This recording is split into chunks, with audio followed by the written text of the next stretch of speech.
Hi, my name is Alessandra. I am a PhD student of civil engineering at the University of Lisbon. And now I'm doing my visiting period at the PSU while studying my plasters that I was developing during the past years, together with the lab, the Healthy Building Research Lab with Professor Gal. And I'm deeply studying the pollutants aspect of my plaster, more than aspect, I would say, the potential that they have to clean the air. What inspired you to be a part of Cleantech? I would say that a really important part of my decision of participating to the challenge was moved from the idea of challenging myself, of course. Actually, I've been working a lot on buildings material, non-conventional one, almost under a scientific aspect, but I would like to go farther with those and see if there are other way of approach this kind of project I'm working on. Awesome. So what is exactly BreatheitClean? Can you explain a little bit more about your innovation? Yes. During the past year, before entering the PhD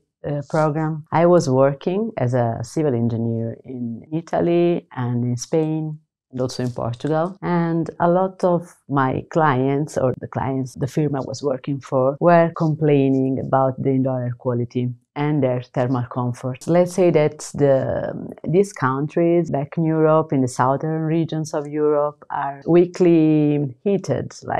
Probably it's a low energy problem, let's say, when the heating system are not that much developed or used, and people are living during the winter into spaces that are not heated at all or intermittently heated. This make them feeling discomfort, and I was thinking that maybe there is a way to address this problem, which is a passive solution, which wouldn't be a cost for them and could partially not solve maybe 100% the problem, but make it better. That's amazing.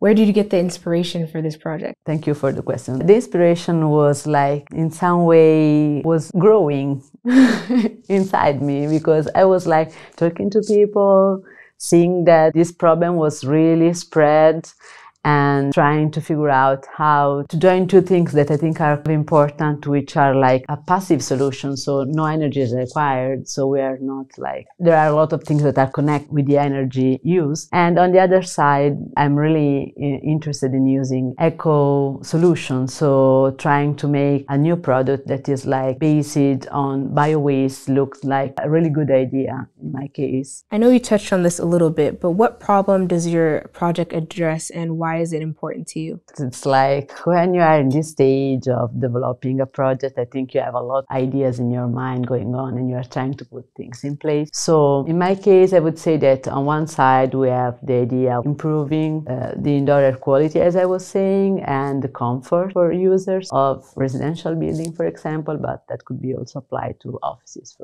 for instance. And a part of this, it was really important for me to make eco products. So the formulation of something that is including bio-waste is also a response for an agriculture.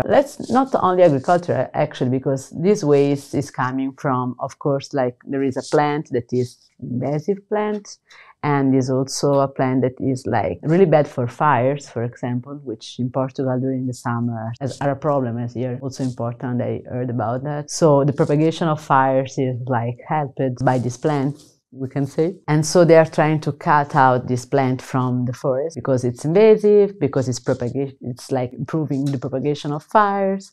But of course you need an economical reason for organizing such an action, cutting out a lot of plants every year. So one of the options was using this plant for a cosmetic scope, let's say, so using the plant for extractive recovery, and then having these kind of essential oils used for cosmetic industry. That was a good use of the plant, but still this kind of use would itself produce wastes, because they are just putting the plant into alcohol, let's say, and they are extracting what they need, and after we still have like the bio waste. And I was thinking like maybe it would be useful to use this bio waste in other way instead of putting in the land again or firing those, trying to close the energy cycle of them, at the same time having higher volume of plaster with the same primary resource, which is the gypsum in my case.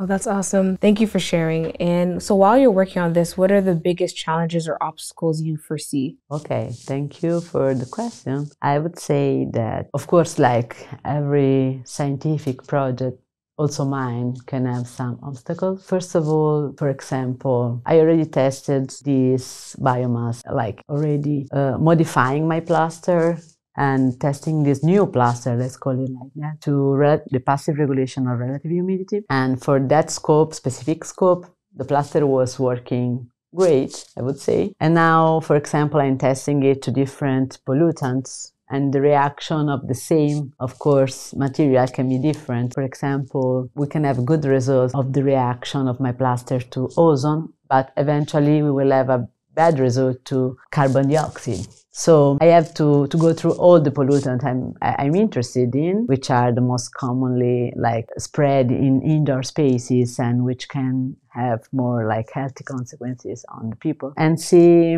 if it's like the plaster is as formulated is working already, or if I have to reformulate it and changing things for getting, you know, like to my goal, let's say. So yes, I mean, it's like a work that is in some case need a lot of like greater action, let's say, for getting to the point in which you want to be in the end of the process. Thank you. That's awesome. Can you share about the support system you are building to work on this project? Of course. I'm happy you asked about that, actually. First of all, I would say that there is Dr. Elliot is helping a lot. He's like more helping with the scientific approach, of course. And every time I have like kind of scientific question, or I'm like wondering if it's right something, or if I should do something else, it's a really good person to address this questions, and he is always available for me. So I'm really glad I met him. And a part of him, I have in my team Tom Bennett, which is like human encyclopedia of like civil engineering. He's great. He is super interested in everything, every kind of project. He knows all the students and everything is going on in the building, and he is really proactive also in the project. I enjoy working with him.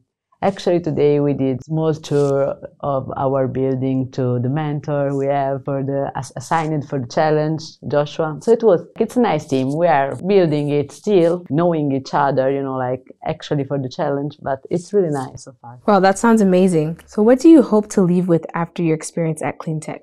Okay, thank you for the question. I would say that it's really interesting to me. First of all, from the experience, of course, of challenging myself, I think that I will be a little bit more mature, let's say, after that, when I finish this experience. And also, eventually, I will build more like self-confidence. And at the same time, I'm like receiving teaching. So I'm learning, actually, how to approach my idea, which so far I always consider like only in a scientific way, in a different way. So thinking that can be actually, let's say, a business or something that can be developed and reach all the people around and be actually a commercial product. So this is really interesting and intriguing to me. It's okay, maybe someday I go to, I don't know, what do you have here? It's not land, but something similar, you know, like this Home Depot. I can go in one of these places which are like selling building materials and find my product, which is like, wow, great. Actually, it's a true thing. So what is the most important thing you want the judges to know about your innovation, and what will set you apart from the competition? My innovation can be really useful, can be applied in a lot of different kind of buildings, always indoor, of course, and can actually, let's say, it's a flexible solution and doesn't require any energy. It's for every different, like all the countries, the poorer and the richer one, like something that I think is based on equality, like trying to give a good condition to all the people. Of course, it needs time for be developed in 100% of its potential. So I still need time for like time and resources, of course, and people that want to invest on it or just help me to develop the best product I can. But I'm confident that, so I will find some obstacles, as I was saying, but I'm confident that in the end, like, it's worth, because the product can be a really good one. I love that. That's amazing. Do you feel like young people have a responsibility to help protect the planet? If yes, what is that responsibility? Okay, I really think that we all have this responsibility. Let's start with that. Young, old, super young, old people, but like child also. As young people, eventually we are more responsible because we have a longer potential time of life in front of us. And as they were always telling us when we were a child, we are the future, right? We are like building the future for the child of today that will be the young people of tomorrow. And also we have the energy and we have the time. And I think that actually a huge part of my generation is already like going that direction, which is nice. I can see that there are a lot of different ways in which people are like giving their contribution to that kind of approach. So trying to, let's say, save the planet and like make the things more local, consuming in a different way, recycling their waste. There are a lot of small things that you decide to introduce in your day-by-day life, and you are already doing something, of course. And then there are biggest gesture, like trying to solve a problem actually with a great idea, an invention, situation like this challenge, for example, in which I've seen a lot of young people with great ideas coming from different problems and different fields of like science. So I would never think about that kind of thing. That idea would never come to me. But when I'm listening to someone that I did, I think that's great. That should be something actually. So yes, we are all responsible, but we have more, like, as young people, we have more energy in the end.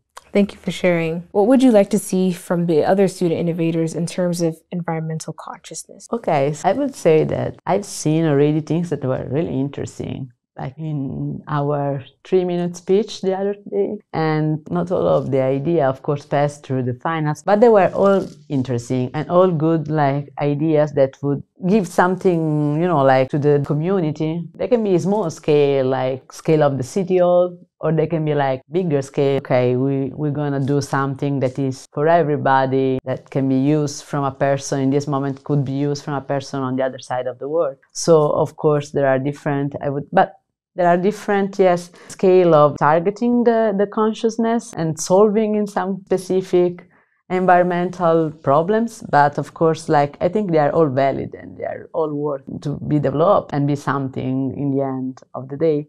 So I think I've already seen like a lot of enthusiasm, which was nice, and a lot of good ideas. So I can't ask for anything else, actually. Thank you.